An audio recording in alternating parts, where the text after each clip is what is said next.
Stagnation, welcome back to the channel. It's your boy Brazen.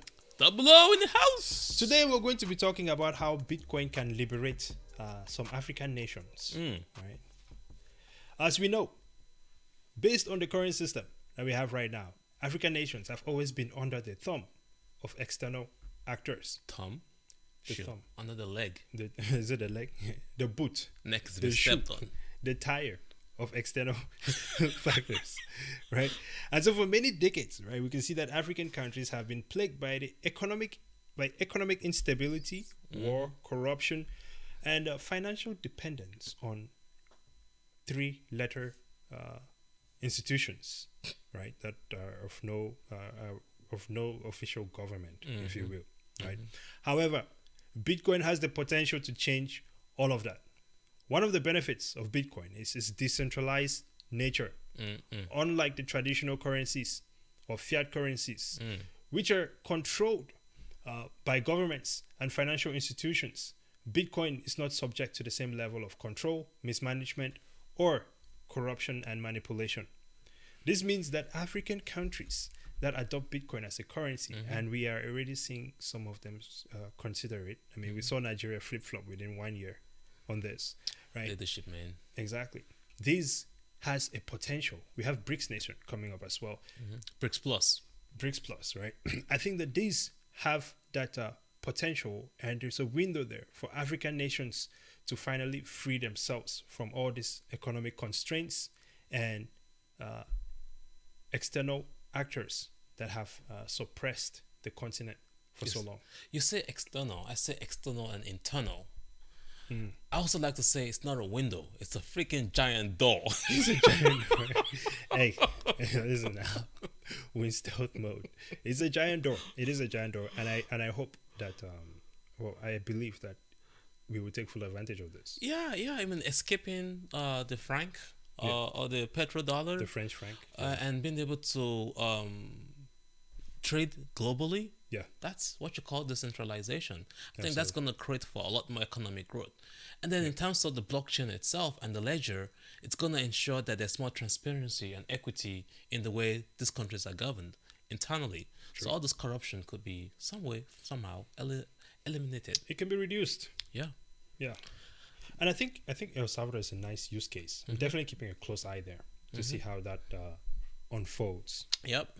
Also, number 2 on the list is cross-border transaction. Yep. Cross-border transaction. Imagine that. That's a big one.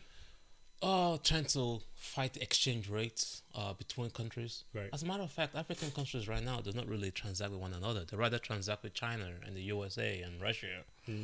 But even at that point, they're still at a disadvantage because you need all these transatlantic agreements, trade agreements to be able to avoid tariffs and all these trade wars that we have going on. Bitcoin literally eliminates that. You want to trade? Let's just go straight to Bitcoin. We don't have to go get an approval from my colonizer to see if I can negotiate with Iran. Exactly.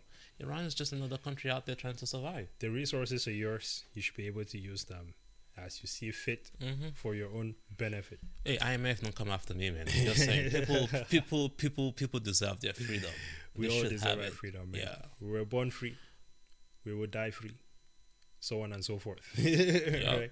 Now, one other thing here is the financial inclusion. Right? This is something that we've heard a lot about from,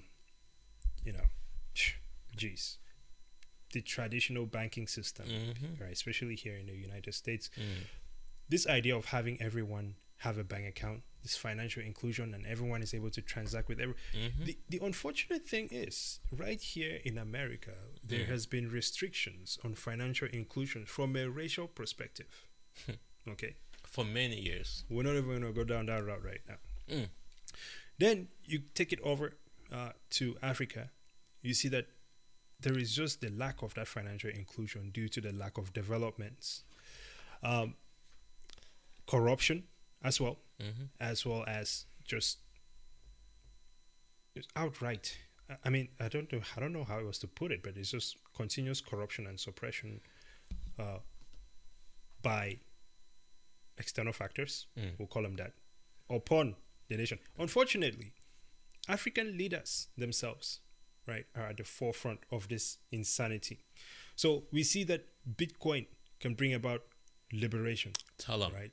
Financial independence when you have a nation of people who can transact with anyone across the globe at any time, right?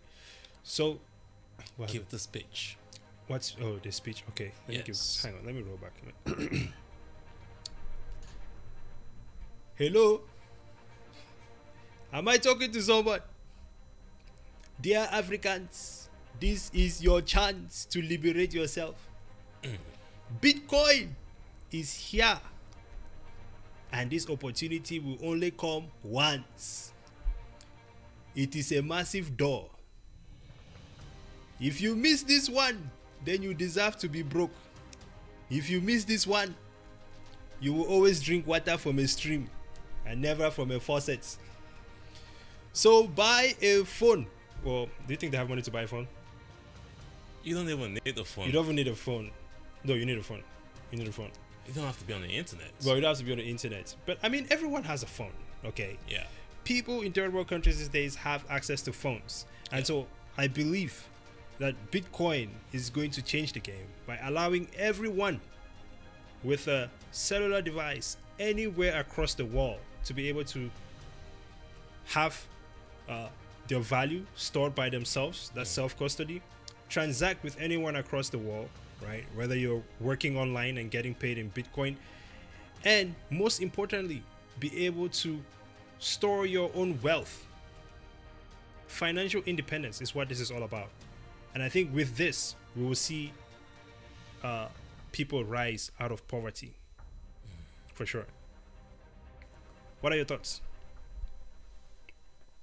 That was amazing. You gotta give those MLK like speeches once in a while. You're so good man, at it. Listen, man, I have to brush up on my MLK speeches, man. Yeah. I'm gonna bring some more to you guys. Yeah, and as a matter of fact, I would not want to add to that. I want to keep that simple to just let the fellow Africans out there know that there is a technological tool out there that would save not just you, but your entire country and the entire continent. Yeah. And we believe that Bitcoin is that solution. We've just talked about three. We've just named about three. But when you talk about voting, talk about education, taxation, which we just did the video about, getting your liberations from the colonial powers. Yeah. There is one tool out there that you guys need to be taking a look at. Just pick up that 9-page document and read about it. It will open up your sights. Do you think people get tired of hearing us talk about Bitcoin now? We can talk about other things, but it will still eventually lead to Bitcoin. You can never get tired of it. Well, do you think they'll be tired of hearing us talking about like fiat and how they're all getting damaged in taxes and inflation?